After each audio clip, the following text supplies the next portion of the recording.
edition of the Goalpost. I'm your host, Oluwamayowa. I'm not alone. I have Solomon making a return. Solomon, good morning. How are you doing? The World Cup has started, and I can see that probably maybe you slept a bit late this morning. How are you doing, Solomon? Good morning, Mr. Mayo. I'm very well. I'm all right. Of course, I did sleep well. I mean, I had to stay up for the South Korea versus Czech Republic match, but anything for the love of the match. So we get into. I hope you are not one of those Nigerians that adopted, a Mexican name, because I mean a whole lot of people decided to adopt Alejandro, Javier, Chicarito, Hernandez, and the rest of that. And I mean, I was taking a bit aback, but I mean, understandably, a whole lot of people were against South Africa, so I don't understand the reason for that.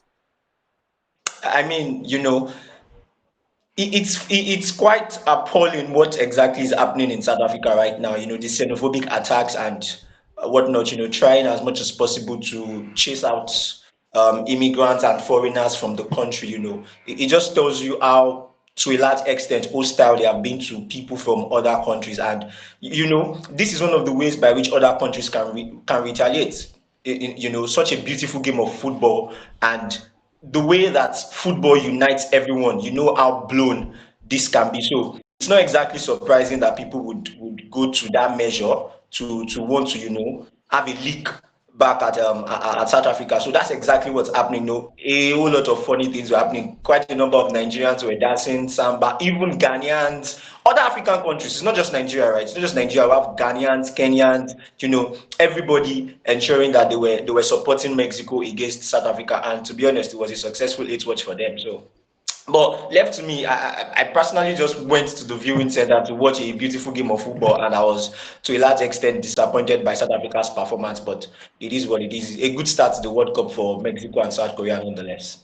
Okay, that's fantastic. But definitely, as the show goes on, we get into that. We break down the match and we see exactly, what happened in that particular game. But let's start from Nigeria. I mean, they say charity begins from home. We are not part of the World Cup, so let's discuss our own issue. We played against a Ronaldo-led Portuguese side, and at the end of the day, Chel Fernandez lost his first game in 90 minutes. Elche has played 25 games so far since he took over the Super Eagles. He lost to one of them was a penalty shootout. No, he has lost about 3 games, lost 2 penalty shootouts, and lost 1 game in 90 minutes. I mean, yeah, and in 90 minutes, he has just only lost 1 game. And we played against a Portuguese side that's going to the World Cup. Yes, let first of all get your opinion about that particular match before we get to this. What did you take away from that match in terms of our performance, in terms of how our guys gave account of themselves against a Portuguese side that a lot of people are touting to be, an outsider in terms of, a potential contender in terms of winning the World Cup? Oh, well, I was not completely impressed by the performance of the boys, especially in the second half, but I think that to a large extent, we have gotten a number of things right. If you have such array of stars that Portugal boast of right now, in this 2026, the array of stars that Portugal boast of right now, and you can keep them to a 2-1. I mean, and you can even keep them to a 1-1 for a very long time, right? That's, to be honest, that's a very good one, because what we were able to do, whilst we're not able to, string passes together, we were able to defend very well. We were able to defend very well. You can say that, Portugal were not able to, make better use of their chances. I mean, Maduka Okoye was phenomenal in goal, saving back-to-back shots from Joao Felix and whatnot.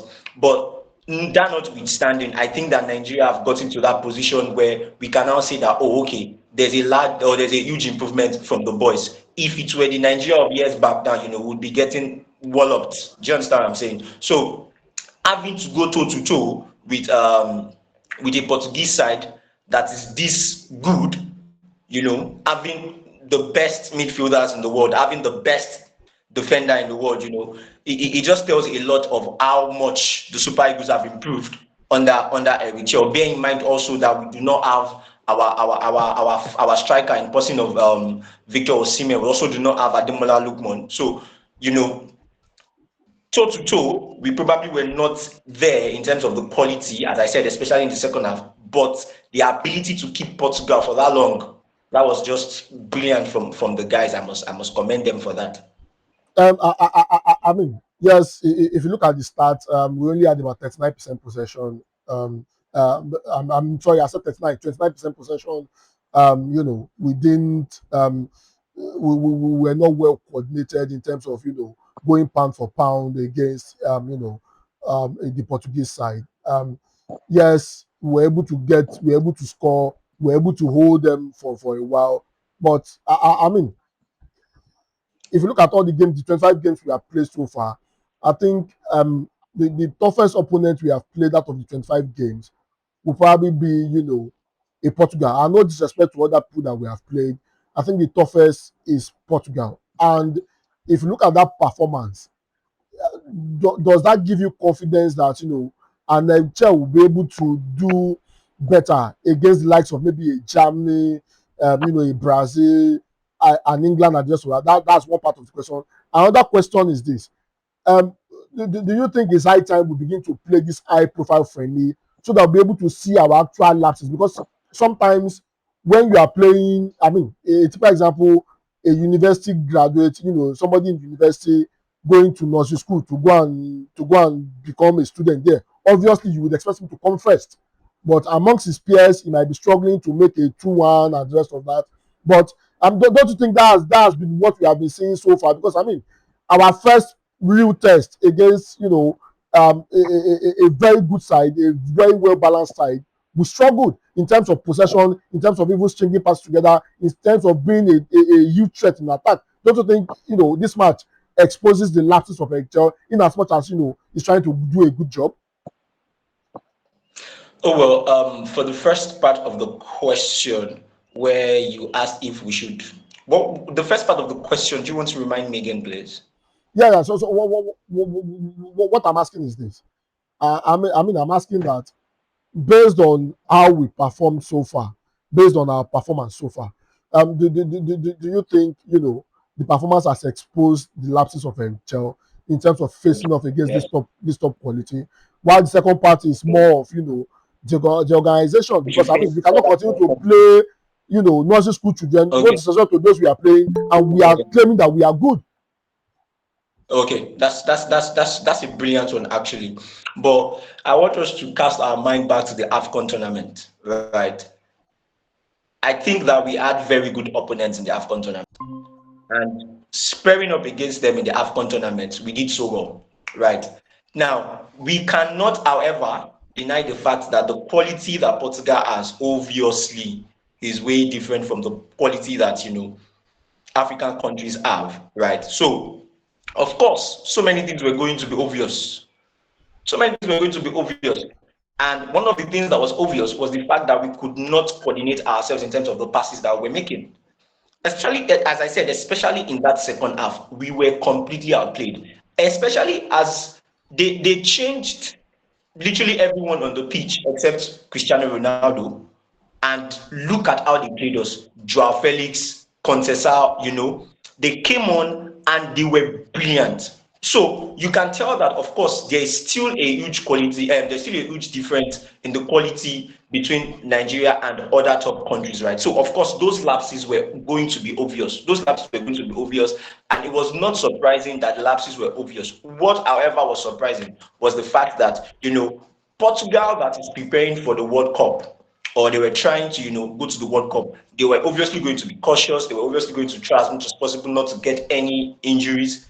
They played as though they had no worries, right? Now, Nigeria were the one that are now playing as if we had something, I think we were under pressure or whatnot. We needed to deliver, and left to me, maybe we did deliver in some aspects, as I said, keeping Portugal for that long before conceding the second goal and ensuring that we did not get much more battered than that means that we did quite a number of things right.